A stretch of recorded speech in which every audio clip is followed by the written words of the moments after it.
इस पवित्र कथा का लाभ लेने के लिए पहुँचे हो,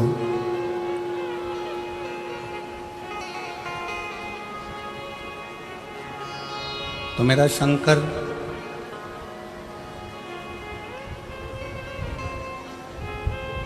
जिस भाव से, जिस विश्वास के साथ, जिस दृढ़ता के साथ, जिस आनंद के साथ आप यहाँ पहुँचे हो, मेरा शिव भी ये पक्का है, अपनी जटा में से जैसे ओघड़दानी थोड़ी सी गंगा पृथ्वी को दे देता है, उसी तरह अपनी कृपा की गंगा आप सब पर मेरा शिव जरूर देगा, मेरा शंकर जरूर। आवाज़ क्लियर करो, आवाज़। मेरा शिव, मेरा ओघड़दानी, मेरा शंकर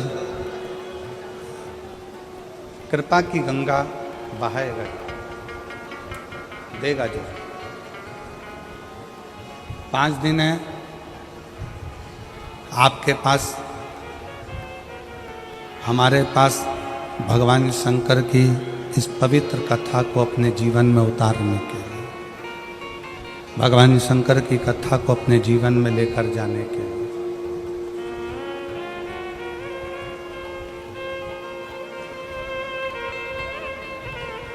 और इन 5 दिन में आप शंकर भगवान की अविरल भक्ति को इतना धारण कर लो, अपने अंदर इतना उतार लो, इतना उतार लो, अपने अंदर इतना उतार लीजिए कि हमको भगवान को ढूंढने नहीं जाना पड़े, भगवान शंकर अपना डमरू लेकर हमको ढूंढने के लिए यहाँ तक पहुँचे। आप इतना प्रयास करिए, प्रयास करो। एक बात बताओ,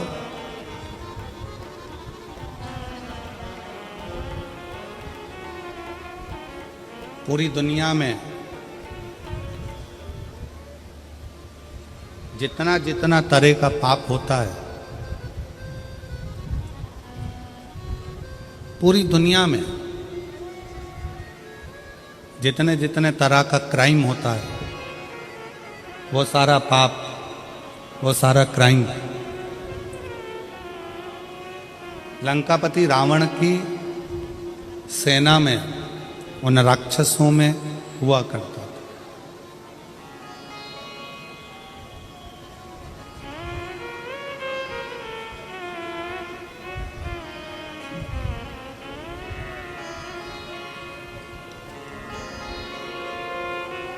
लंकापति रावण का जो पूरा राज्य था, उस राज्य के अंतर्गत, लंकापति रावण का जो राज्य था, उस राज्य के अंतर्गत जितने असुर रहते थे, जितने राक्षस रहते थे, जितने असुरों का वहाँ निवास करते थे, जितने असुर वहाँ निवास करते थे, जितने राक्षस वहाँ निवास करते थे, सभी असुर अनेक तरह के पापों में लिप्त रहते थे।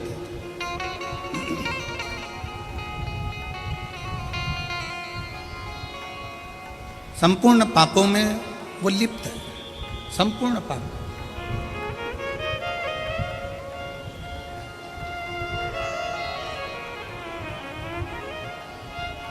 आप जरा विचार करिए, विचार करिए।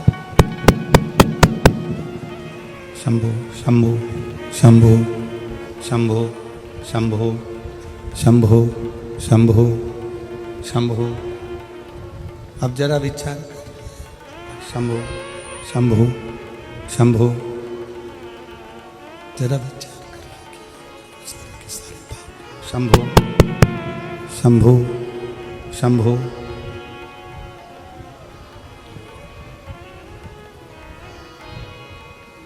शंभो शंभो। आई सीटी मार रहा है, हाइस दे रहा है, उसके कारण आवाज नहीं निकल। शंभो, बेस कम करो उसका। शंभो शंभो शंभो शंभो शंभो जितने भी पाप होते हैं, जितना भी लंका के राक्षस जितने जगह पर निवास शंभु शंभु शंभु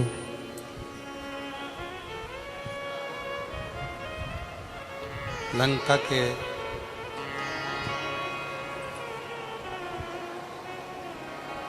रावण की उस लंका के राज्य में जितने भी असुर निवास करते हैं, जितने भी असुर वहां निवास कर रहे हैं, शंभो शंभो शंभु शरण पड़ी मांगो घड़ी रे घड़ी दुख काटो दया करी दर्शन आको शंभु शरण पड़ी मांगो घड़ी रे घड़ी दुख काटो दया करी दर्शन आको शरण पड़ी मांगो घड़ी रे घड़ी दुख काटो दया करी दर्शन आको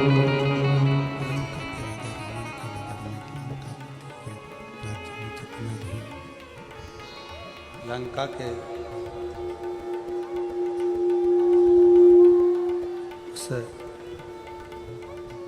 जितने राक्षस हैं, जितने असुर हैं,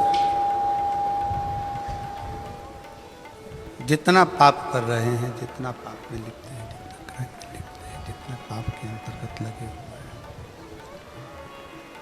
जितने पाप में वो लिप्त हैं, जितना पाप कर्म वो कर रहे हैं, शायद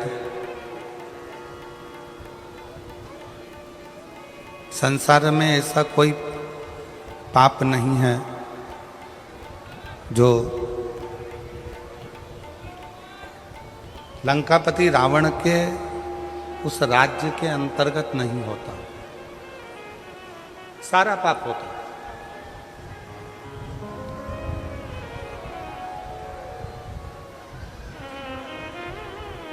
पर जरा विचार करिएगा, जरा सोचिएगा, जब लंका में इतना पाप होता था, इतना दुराचार होता था, जितने राक्षस वहाँ निवास करते थे, जितने असुर वहाँ निवास करते थे, जितने राक्षस वहाँ रहते थे, वो सारा की सारा इतना पाप किया करते थे, दिन रात पाप कर्म में लिप्त रहते थे।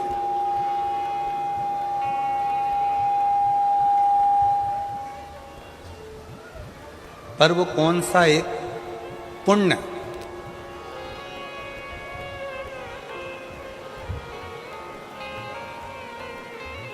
रावण की लंका में रहने वाले जितने असुर हैं, राक्षस हैं, वो कौन सा एक पुण्य ऐसा कर लेते हैं कि जिसके कारण भगवान राम को अयोध्या से पैदल चलकर लंका तक जाना पड़ता और उनको मोक्ष देना पड़ता।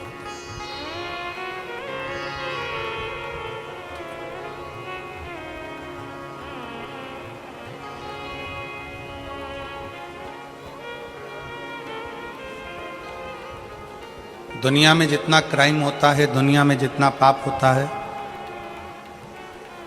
सारा पाप, सारा क्राइम लंका के राजा रावण के उस नगर में होता था। पर वो पुण्य कौन सा,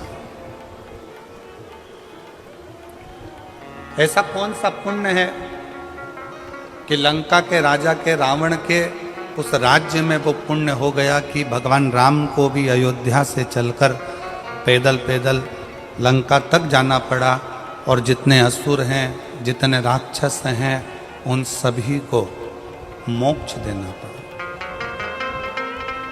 पुण्य कौन सा? आज शहादा की कथा को देखकर, सुनकर नहीं, यहां देखकर महाभारत का चरित्र याद आ रहा है।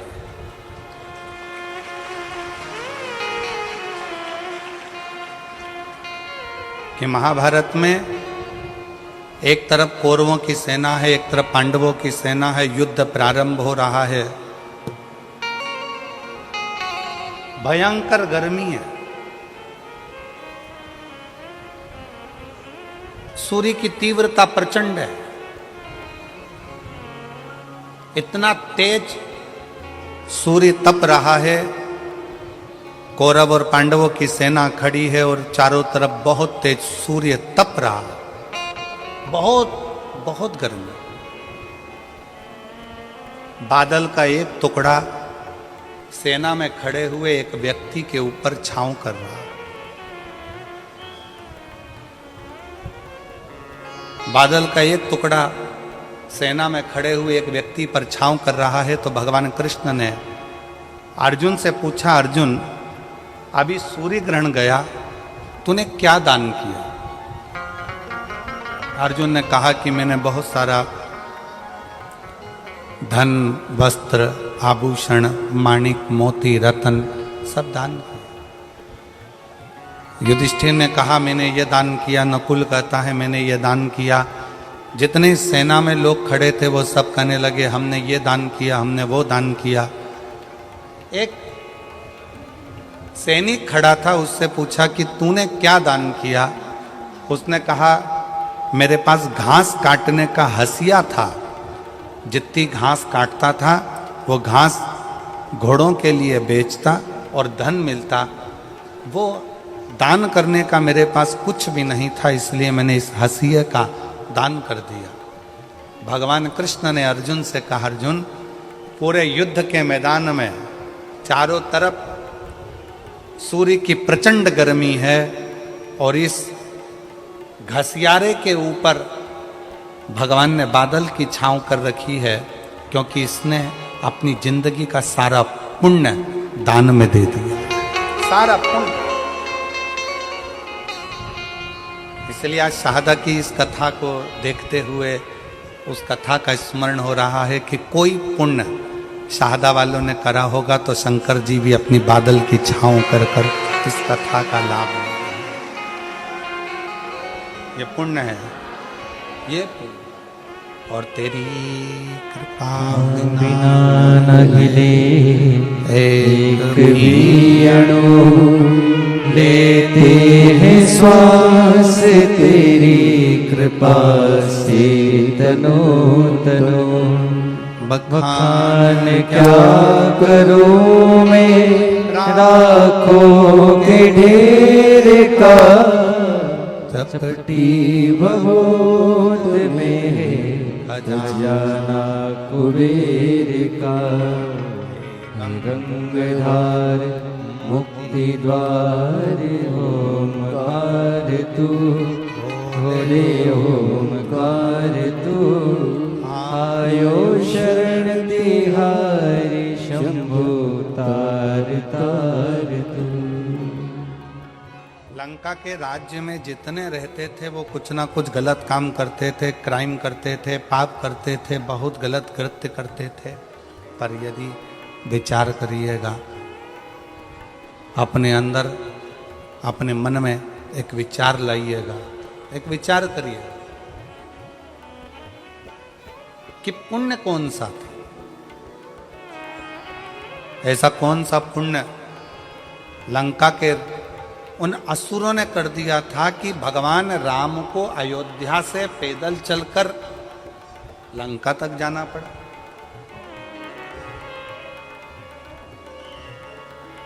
कोई पाप कर देता है ना तो लोग उसके घर तक नहीं जाते। बोलो जाते हैं क्या? किसी के लड़के ने, किसी के घर के व्यक्ति ने, किसी के घर के लड़के ने कोई गलत कार्य कर दिया, लोग उसके पास में नहीं जाएंगे, उसके घर नहीं जाएंगे, रिश्तेदारी तोड़ लेंगे। रिश्तेदारी खत्म कर देंगे, रिश्तेदारी समाप्त, रिश्तेदारी समाप्त कर देंगे। कोई अगर पाप में लगा हुआ है, कोई पाप कर्म कर रहा है, तो लोगों उससे रिश्तेदारियां तोड़ लेते हैं, रिश्तेदारियां खत्म कर लेते हैं।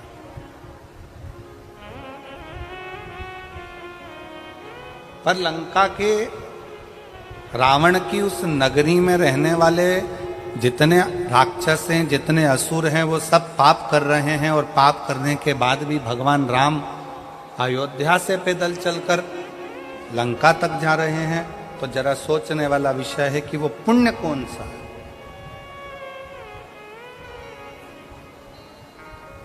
ऐसा कौन सा पुण्य है जिसके बल पर भगवान राम को पैदल चलकर लंका तक पहुंचना पड़ा।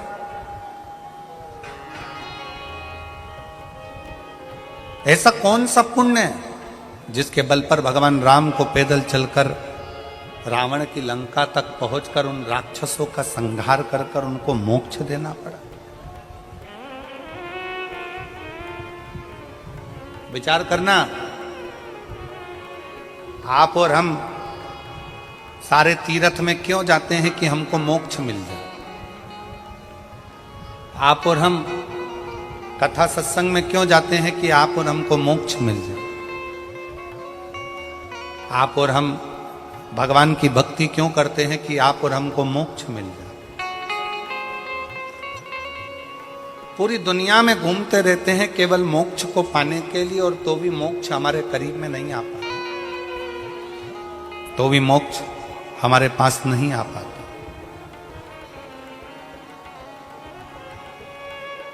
फिर भी हम मोक्ष से बड़े दूर रहते हैं। पर वो रावण की लंका में रहने वाले असुर, रावण की लंका में रहने वाले वो राक्षस ना जाने कौन सा ऐसा पुण्य कर दिए कि पाप करने के बाद भी मोक्ष उनके दरवाजे तक पहुंच गया, मोक्ष उनके द्वार तक पहुंच गया, मोक्ष उनकी चौखट तक पहुंच गया। वो पुण्य कौन सा है, वो पुण्य की प्रबलता कौन सी।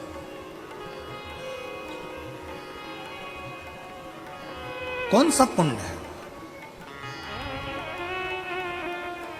जब राम जी पैदल चलते चलते अयोध्या से लंका के दरवाजे तक पहुंचे,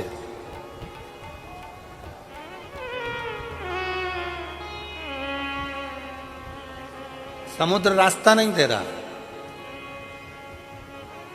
सारे रास्ते बंद हैं।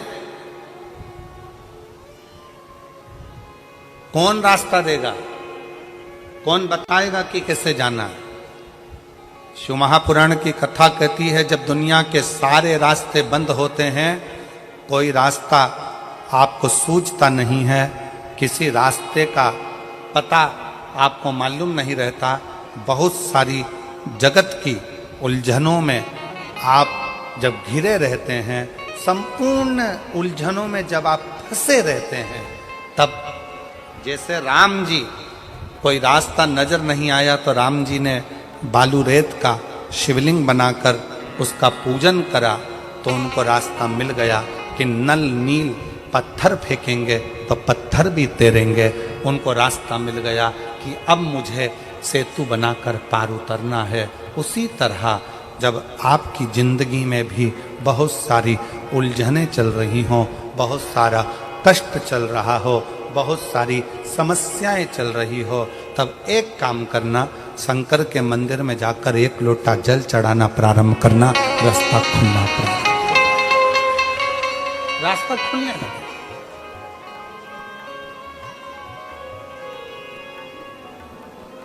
इंस्टाग्राम वालों ने, यूट्यूब वालों ने, फेसबुक वालों ने, टीवी वालों ने,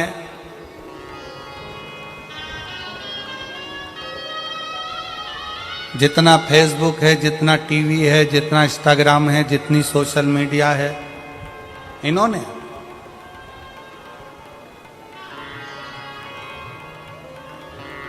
अभी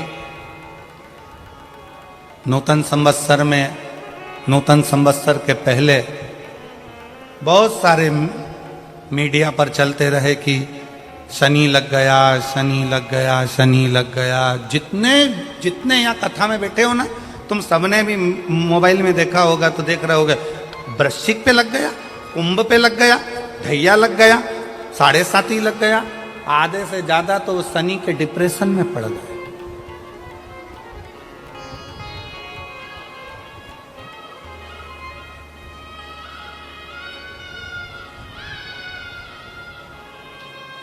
अरे भाई, शिव महापुराण की कथा को उठाकर देखिए। दुनिया के लोगों को शनि लगता है, शनि को शंकर लगता है।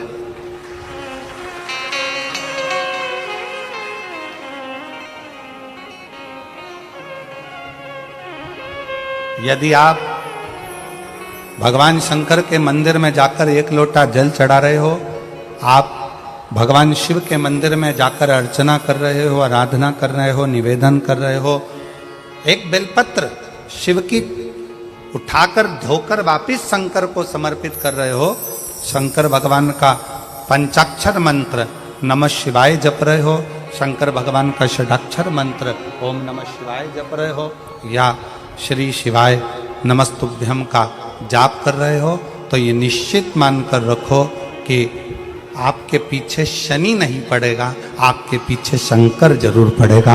और शंकर जब हमारे पीछे पड़ेगा तो हमारा उद्धार अपने आप करेगा। शिव शिव है, शंकर शंकर। और मैंने तेरे ही भरोसे भोले, तेरे ही भरोसे हवा बिछे उड़ती जागी, बाबा डोर तो छड़ी नामे कटी जागी।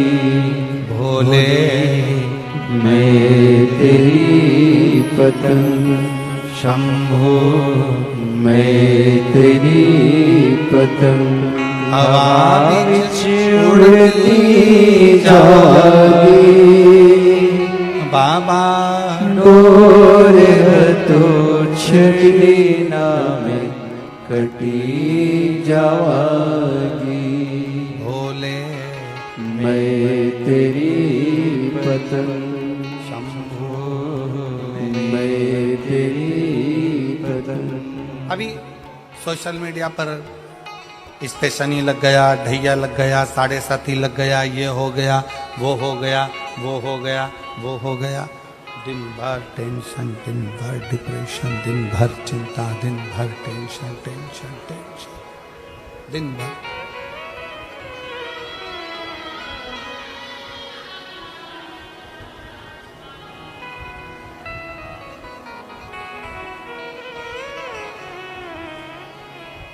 शिव कथा कह रही है, भगवान शंकर का चरित्र कह रहा है।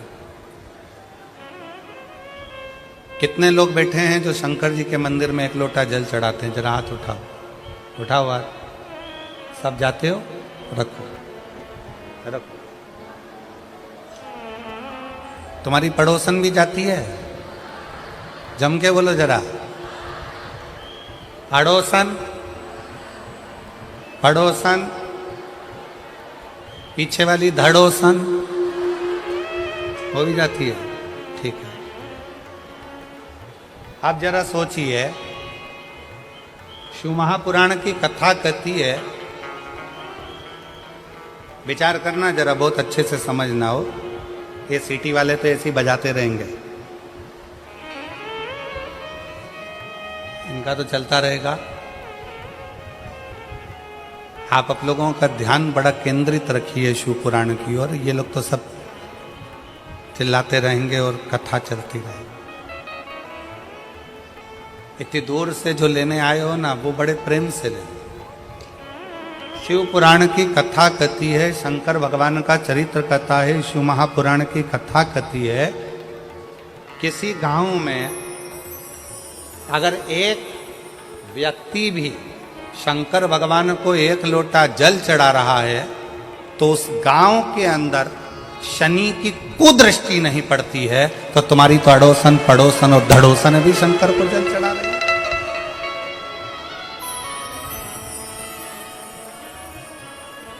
मान लो एक आध दिन तुम जल चढ़ाने नहीं जा सके, मान लो एक आध दिन तुम शंकर जी के मंदिर नहीं जा सके, मान लो एक आध दिन तुम शिव के शिवालय नहीं जा सके, एक आध दिन तुम शंकर के मंदिर नहीं जा पाए, तो तुम्हारी अड़ोसन पड़ोसन धड़ोसन कोई तो शिव के मंदिर जा रही है।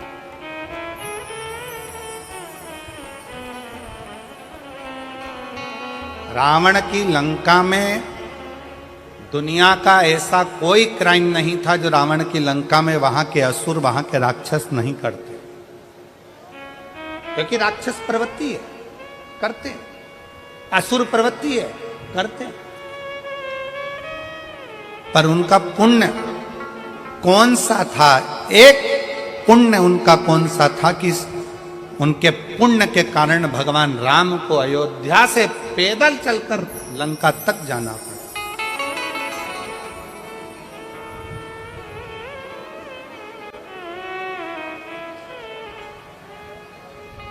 कौन सा पुण्य? तब भगवान राम जी ने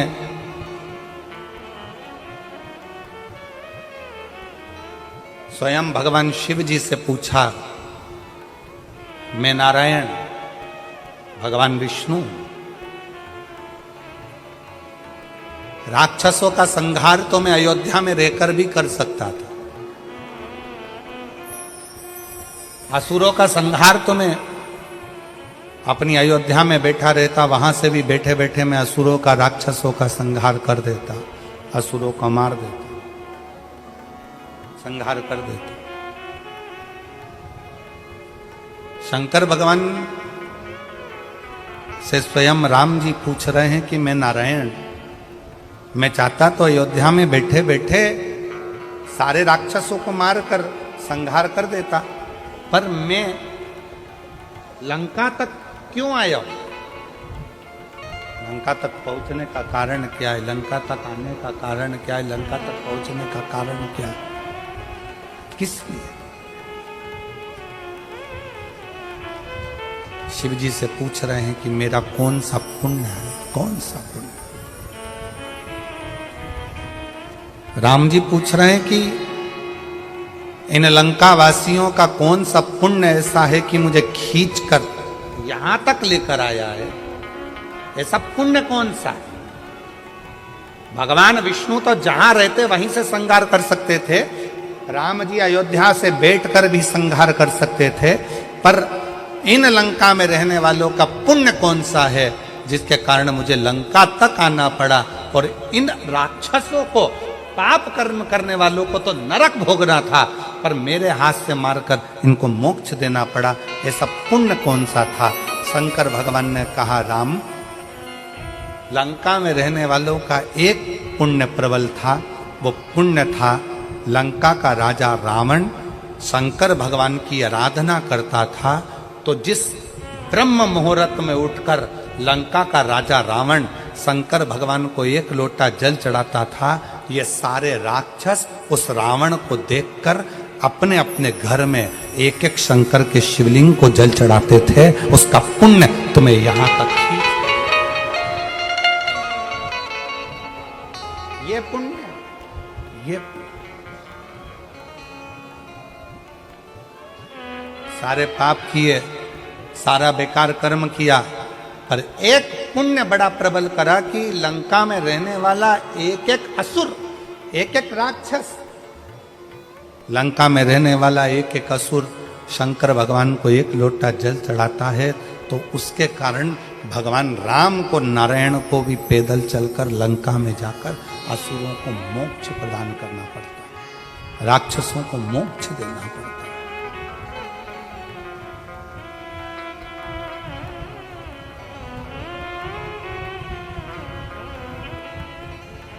भगवान राम, भगवान शिव, भगवान कृष्ण, भगवान दत्त, स्वामी समर्थ, भगवान नारायण, संत तुकाराम, संत नामदेव, अपने गांव में, अपने नगर में, अपने क्षेत्र में यदि शिव महापुराण की कथा कुबरेश्वर बाबा के धाम से चलकर अपने नगर तक, अपने शाहदा तक पहुंची है, तो शाहदा वालों कोई पुण्य, आप सब ने कोई तो पुण्य करा होगा जो भगवान चलकर, स्वयं शिव चलकर यहां तक कोई दूसरा नहीं है, आपका खुद का करा हुआ, स्वयं का।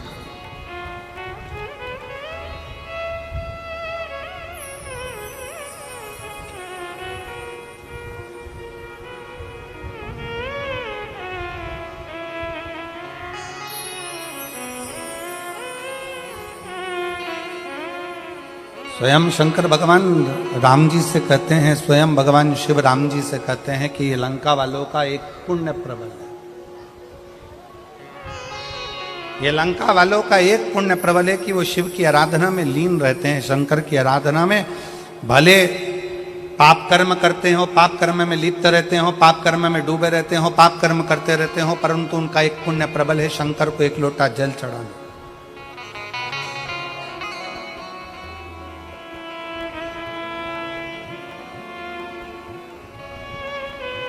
एक पत्र है, उस पत्र में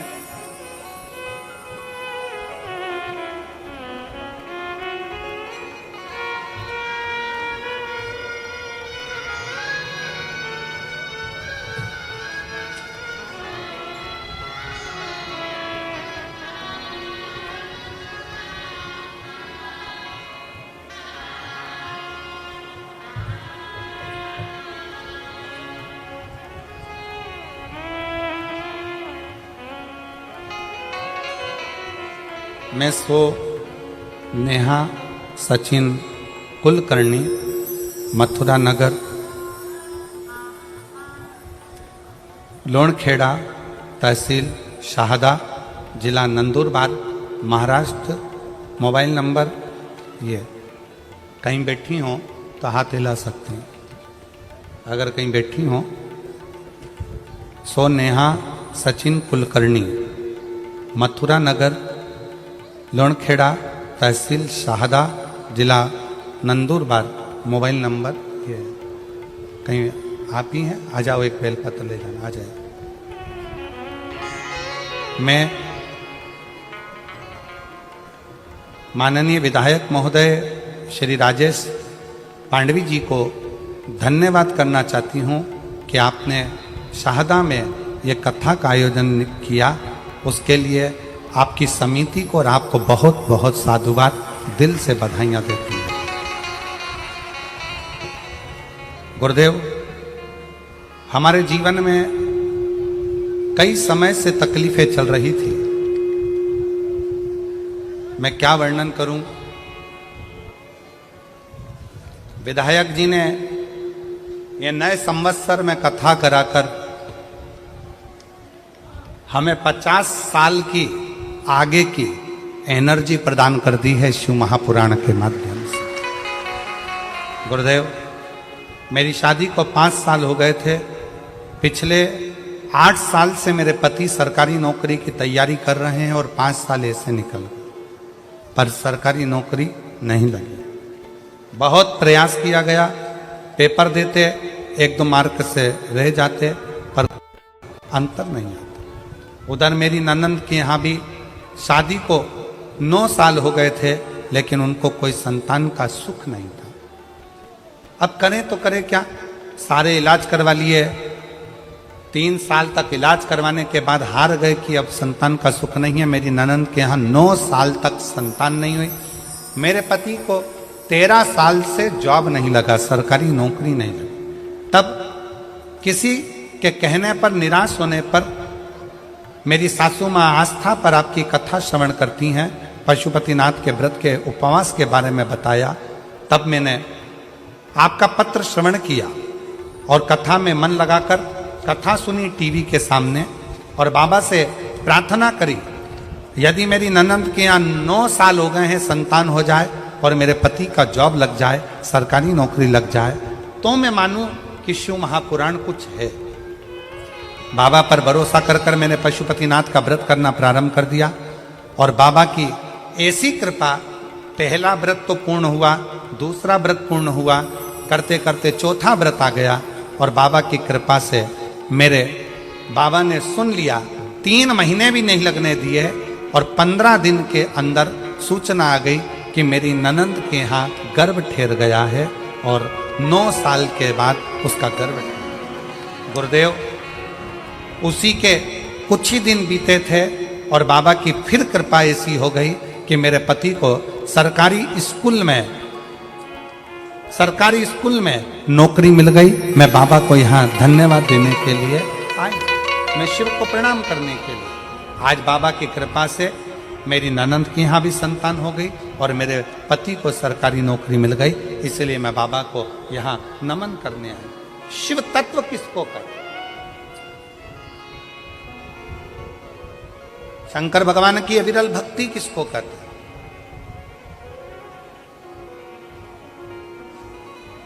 आप शिव जी को 1 लोटा जल चढ़ा रहे हो, आप शंकर भगवान को 1 लोटा जल समर्पित कर रहे हो, आप शिव जी की चौखट पर जा रहे हो, शंकर के दरवाजे तक जा रहे हो, तो तुमको संभालने वाला कोई दूसरा नहीं होगा। तुमको संभालने वाला स्वयं वो देव अधिदेव महादेव, कोई दूसरा।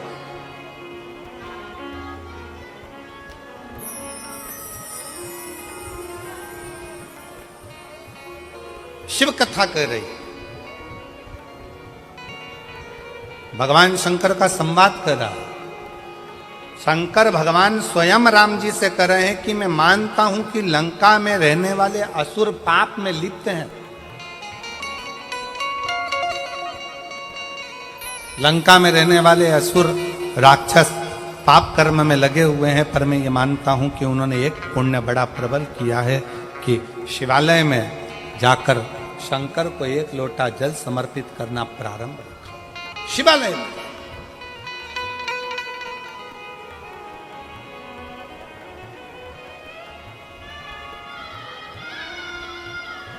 और विश्वास नगर में रहने वाले सभी, विश्वास नगर मतलब शाहदा, शाहदा का जो मूल सार है उसका मतलब, शाहदा का मतलब ही विश्वास है। तो हम अगर आप लोगों को विश्वास नगर कह दें तो आप समझ जाना कि शाहदा बोल रहे हैं गुरुजी, ठीक है। तो विश्वास नगर में रहने वाले आप सब, शाहदा में रहने वाले, इस बात का स्मरण अपने अंदर रखिएगा कि 1 लोटे जल की महत्वता की।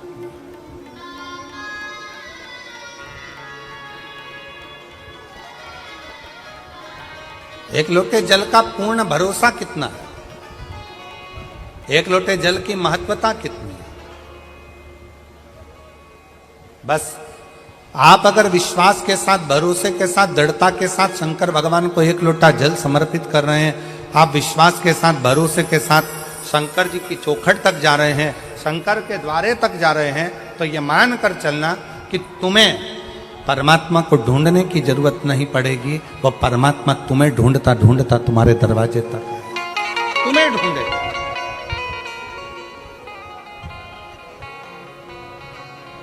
और मेरे भोले तेरा सहारा है, मेरे भोले तेरा सहारा है, मेरी नैया का तू किनारा है, मेरी नैया का तू किनारा है। मेरे भोले तुझे पुकारा है, मेरे भोले तुझे पुकारा है, मेरी नैया का तू किनारा है, मेरी नैया का तू किनारा है। आपका विश्वास, आपकी दृढ़ता शंकर को करीब में लेकर आते हैं, शंकर को पास लेकर आते हैं, शंकर को अपने नजदीक लेकर आते हैं। नजदीक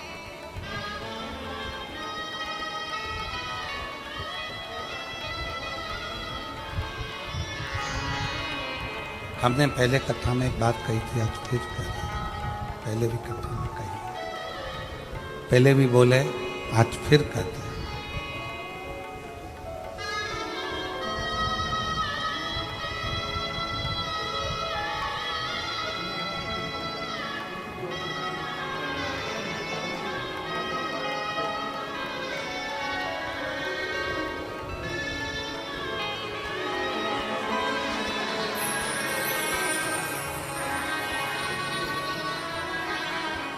आपकी जॉब लगी है और आपकी बहन के घर में 9 वर्ष के बाद संतान की प्राप्ति हुई है। 9 वर्ष के संतान का सुख आया।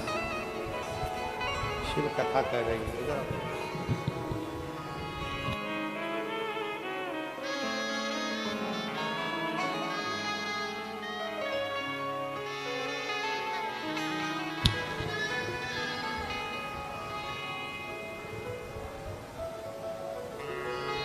शिव कथा कर रही है। भगवान शंकर का चरित्र कर रहा है, भगवान शंकर का संवाद कर रहा है।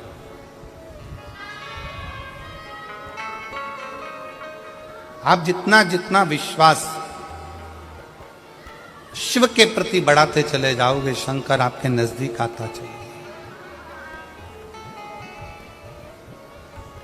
भगवान शंकर को अपने करीब में पाने के लिए सबसे ज्यादा जरूरी है आपका भरोसा, आपका विश्वास, आपकी दृढ़ता।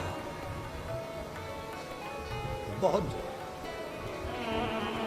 एक बड़ी सुंदर कथा आप और हम शिव महापुराण में कई सालों से सुनते सुनते आ रहे हैं।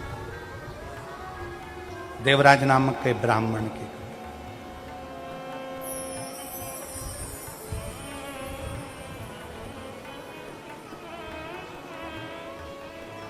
उस देवराज का भरोसा शंकर भगवान के प्रति नहीं था। शिव जी को वो जानता नहीं था, शंकर के प्रति को कभी मानता नहीं था। शिव के करीब में नहीं गया, शंकर भगवान के नजदीक में नहीं गया। शिव को वो जानता नहीं है, शंकर के पास वो पहुंचता नहीं।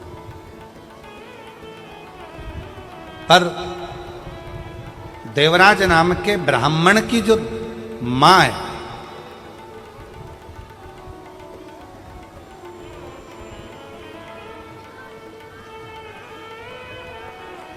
उसकी माता शंकर के प्रति अटूट भरोसा रखती। और अभी कथा में कहा कि अगर अपने गांव में एक व्यक्ति भी अगर शंकर भगवान को जल चढ़ाता है तो समझ लो कि पूरा गांव पार हो जाता है, पूरे गांव को उसका आनंद फल प्राप्त हो जाता है। शनि की कुदृष्टि भी गांव पर नहीं पड़ती है। आज के जमाने में लोग भले तुम्हें डरा दें, शनि लग गया, 7.5 लग गया, ढैया लग गया, ऐसा हो गया, शनि की कुदृष्टि पड़ रही है, शनि का ऐसा हो रहा है, शनि बेकार हो गया, शनि वक्री हो गया, शनि यह हो गया। शिव महापुराण की कथा कहती है, जब शनि महाराज के पांव में चोट लगी, शनि महाराज के पांव में जब चोट लगी, चोट लगने के बाद में जब शनि महाराज विचलित हो गए, तब भटकते भटकते कहाँ जाऊं, देव ऋषि नारद ने कहा कि गंगा जी के तट पर जाकर, गंगा के तट पर जाकर एक शिवलिंग का निर्माण करो और गंगा के तट पर जाकर शिवलिंग का निर्माण कर कर गंगा के तट पर उस शिवलिंग का पूजन करो, उस शिवलिंग का पूजन करो।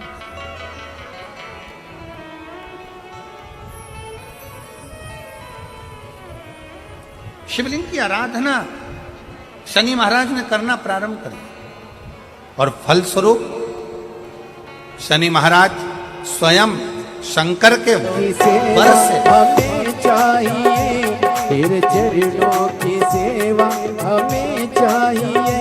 रिद्धि सिद्धि के दाता सुनो गणपति, रिद्धि सिद्धि के दाता सुनो गणपति।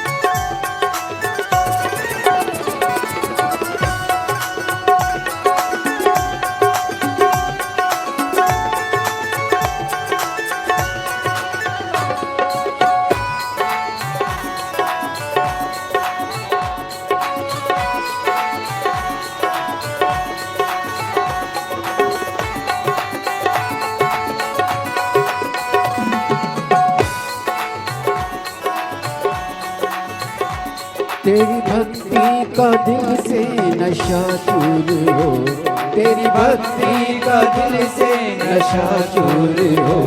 बस आँखों में बाबा तेरा नूर हो, बस आँखों में बाबा तेरा नूर हो।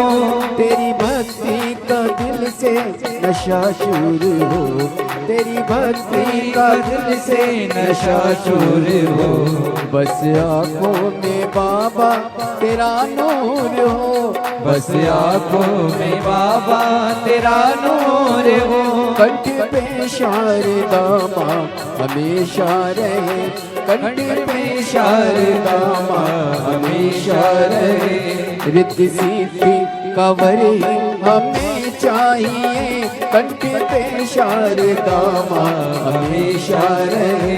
रिद्धि सिद्धि कवर हमें चाहिए, रिद्धि सिद्धि के दाता सुनो गणपति, रिद्धि सिद्धि के दाता सुनो गणपति। आपकी मेहरबानी हमें चाहिए, रिद्धि सिद्धि के दाता सुनो गणपति, रिद्धि सिद्धि के दाता सुनो गणपति।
बोली गणेश भगवान की जय।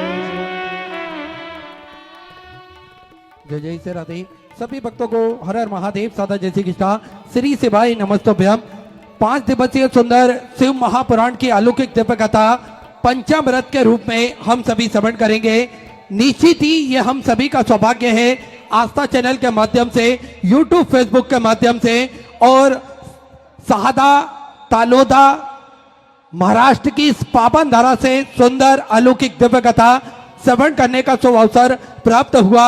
और निश्चित ही बधाई के पात्र हैं कथा के मुख्य जजमान के रूप में आदरणीय विधायक महोदय श्री राजेश दादा जी पाड़वी, जो कि कथा के मुख्य जजमान का पदभार ग्रहण कर न केवल अपने जीवन को कृतार्थ में करा, अपितु समूचे जन समुदाय को विश्व कल्याण हेतु ये सुंदर कथा का आयोजन रखकर सभी भक्तों को कृतार्थ में करा, आनंद में करा। एक बार जोरदार ताली बजाकर स्वागत करें आदरणीय विधायक जी का। और देखिए, जीप पर जब तक बाबा भोलेनाथ की कृपा ना हो तब तक इस पृथ्वी पर, इस दुनिया में, इस संसार में कोई भी कार्य संभव नहीं हो सकता। हम सभी देवाधिदेव महादेव के चरणों के दास हैं, उनकी कृपा दृष्टि के साए में ही अपना जीवन यापन करना चाहते हैं। हम सभी महादेव के मंदिर जाएं, देवालय जाएं, भगवान का जल अभिषेक करें और अपने मन की बात, अपने हृदय की बात हम देवाधिदेव महादेव से कह सकें। बड़ा ही सुंदर और सरल तरीका हम सभी को पूज्य गुरुदेव ने बताया है। एक लोटा जल सारी समस्याओं का हल। एक लोटा जल लेकर हम पास के मंदिर जाते हैं, देवालय जाते हैं, तो निश्चित ही सारी समस्याओं का निदान तो निकलता है। साथ में मेरे महादेव की कृपा, मेरे महाकाल राजा की कृपा भी हम सभी जीव पर विद्यमान होती है। और देखिए, इससे पहले भी हम सभी ने जो कथा श्रवण करी थी वो वनवासी क्षेत्र से, छत्तीसगढ़ की पावन धरा से श्रवण करी थी। और नवरात्रि का ये पावन अवसर चल रहा है। माता रानी के ये दिन हम सभी पूजते हैं, मनाते हैं। और उसके उपरांत ये वनवासी क्षेत्र में पुनः एक बार शिव महापुराण की कथा हो रही है। तो निश्चित ही कहीं ना कहीं ये मेरे महाकाल राजा की कृपा है।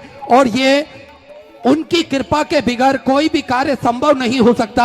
हम सभी को ज्ञात है किस प्रकार से पूज्य गुरुदेव वनवासी क्षेत्र में कथा निरंतर करते हैं और ताकि के सभी वनवासी लोग, जनजातीय लोग कथा श्रवण कर अपने जीवन को कृतार्थ में कर सके, आनंद में कर सके।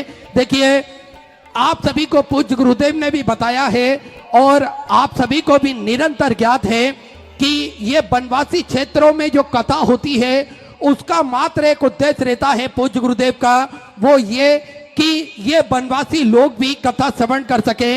ये कहीं बड़े बड़े शहरों में जाकर तो कथा श्रवण नहीं कर पाते हैं, इसलिए ये छोटे से गांव, नगर, शहर में यहाँ पर भी इनकी बहुलता में आबादी होती है। उस क्षेत्र में भी पूज्य गुरुदेव निरंतर कथा देने का प्रयास करते हैं और ये साधा महाराष्ट्र की पावन धरा पर भी जो वनवासी क्षेत्र, आदिवासी क्षेत्र लगता है उसके अंतर्गत ये कथा श्रवण कराकर निश्चित ही हम सभी का ये सौभाग्य प्राप्त होता है कि ये भी हमारे धर्म को जाने, ये भी सनातन धर्म की संस्कृति को जाने और ये भी हम सभी से मिलजुल कर निरंतर कार्य करते रहे। देखिए, शिव महापुराण की कथा ने ही हम सभी को सिखाया है कि शिव महापुराण की कथा में कोई बड़ा नहीं होता, कोई छोटा नहीं होता, कोई अमीर नहीं होता, कोई गरीब नहीं होता, सब मेरे बाबा के चरणों में आते हैं तो एक जाजम पर बैठकर कथा अमृत का लाभ लेते हैं और अपने जीवन को कृतार्थ में करते हैं, आनंद में करते हैं। और उसी क्रम में आज कथा के हम सभी प्रथम दिवस में प्रवेश कर कथा अमृत का लाभ लेकर अपने जीवन को कृतार्थ में करेंगे, आनंद में करेंगे। लेकिन उससे पहले हम सभी को जान लेना चाहिए कि शिव महापुराण का महत्व क्या होता है और शिव महापुराण की कथा हमें श्रवण क्यों करना चाहिए, ये हम सभी के जीवन में एक क्या पहचान बताती है। हम सभी को शिव महापुराण की कथा कौन से लक्ष्य तक ले जाती है, यह हम सभी को जान लेना चाहिए कि शिव महापुराण की कथा का महत्व क्या होता है। देखिए, सनातन हिंदू धर्म में शिव महापुराण का ग्रंथ जो बताया गया है ये भगवान शिव के जीवन लीलाओं का और उपदेशों का विस्तार से वर्णन करता है। यह ग्रंथ केवल एक कथा नहीं है बल्कि यह आध्यात्मिक ज्ञान का एक भंडार भी माना गया है जो मनुष्य के जीवन के गुण रहस्यों को समझाने में, समझने में मदद करता है। तो हम सभी को जान लेना चाहिए कि शिव महापुराण की कथा हम सभी को क्या बताती है, क्या समझाती है। आध्यात्मिक ज्ञान, यह ग्रंथ योग, ध्यान, मोक्ष प्राप्ति और आत्मज्ञान जैसे विषयों पर गहराई से चर्चा करती है। अर्थात ये ग्रंथ हम सभी को बताता है कि योग सनातन धर्म का ही एक हिस्सा माना गया है। ये हमें योग निरोगी तो बनाता है, साथ में मेरे महादेव ने स्वयं योग करा है और हम सभी ने जाना है किस प्रकार से योग कर हम निरोगी रह सकते हैं। अर्थात हम सभी निरंतर योग हम सभी को करते रहना चाहिए। मोक्ष का भी ये एक परम साधन माना गया है। मोक्ष किस प्रकार से हमें प्राप्त होगा ये हम सभी को शिव महापुराण की कथा बड़ी ही गहराई से बताती है। आत्मज्ञान अर्थात हम सभी अगर सनातन धर्म को जानना चाहते हैं, पहचानना चाहते हैं, हमें ज्ञान की अगर भंडार भरना हो तो ये हम सभी को गहराई से ज्ञान के विषय में चर्चा करता है और गहराई से हमें शिव महापुराण की कथा ज्ञान बताता है, समझाता है। जीवन का दर्शन, शिव महापुराण की कथा जीवन में आने वाले उतार चढ़ाव को सामना करना, शांतिपूर्ण जीवन जीने का मार्गदर्शन भी हम सभी को प्रदान करता है। देखिए, शिव महापुराण की कथा किस प्रकार से हमारा जीवन उतार चढ़ाव का चलता है यह हम सभी को ज्ञात है।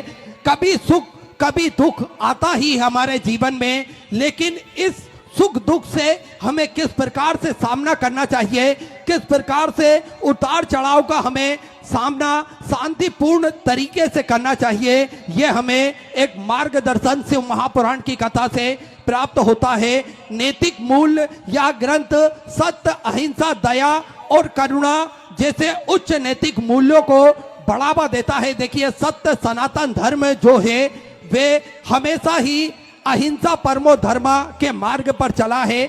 निरंतर ही हम सभी को बताया है कि हिंसा हमें नहीं करना चाहिए। हम सभी को दया का और करुणा का भाव अपने हृदय में रखना चाहिए और यही नैतिक मूल्य ज्ञान का बढ़ावा हमें शिव महापुराण की कथा निरंतर समझाती है। सत्य के विषय पर सत्यम शिवम सुंदरम, ये शिव महापुराण की कथा हमें बताती है कि निरंतर हमें सत्य की राह पर चलना चाहिए, निरंतर हमें सत्य बोलना चाहिए, जिससे निरंतर सभी का कल्याण हो। ऐसे सत्य की राह पर हमें निरंतर अपना कदम रखना चाहिए। शिव महापुराण की कथा हमें यही बताती है। कर्म सिद्धांत को समझने के लिए शिव महापुराण की कथा एक महत्वपूर्ण ग्रंथ माना गया है।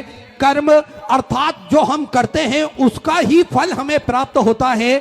और पूज्य गुरुदेव ने भी कथा के दौरान हम सभी को बताया है कि हमें कर्म को 4 गुना करना चाहिए, इसके उपरांत हम फल की कामना कर सकते हैं।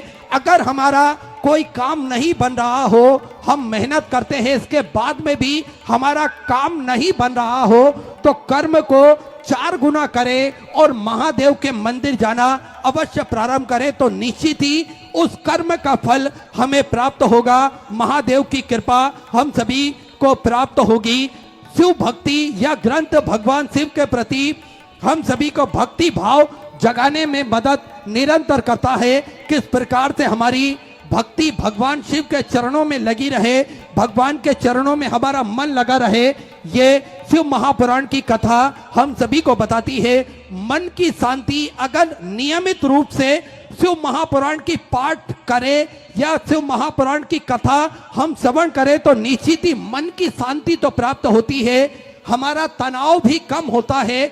अगर हमें किसी भी प्रकार की कोई चिंता सता रही हो, कोई भय सता रहा हो, तो शिव महापुराण की कथा एक सबसे अच्छा साधन है अपने मन की चिंता को दूर करने का, अपने मन को शांत करने का और तनाव को दूर करने का। और जो नियमित रूप से शिव महापुराण की कथा श्रवण करते हैं वो भक्तों से हम पूछ सकते हैं किस प्रकार से एक मन की शांति उन सभी भक्तों को प्राप्त हुई है। आत्मविश्वास बढ़ाता है यह ग्रंथ। आत्मविश्वास हमारे जीवन में सकारात्मक दृष्टिकोण अपनाने में मदद शिव महापुराण की कथा निरंतर करती है। देखिए, आप सभी को ज्ञात है, अगर जीवन को जीना है तो सकारात्मक दृष्टिकोण हम सभी का होना चाहिए। हम सभी का आत्मबल निरंतर बढ़ा हुआ होना चाहिए और ये शिव महापुराण की कथा हम सभी का आत्मबल भी हम सभी को बढ़ाता है और सकारात्मक दृष्टिकोण भी हम सभी को बताता है। तो शिव महापुराण की कथा हम सभी श्रवण करते हैं तो निश्चित ही कई फायदे होते हैं।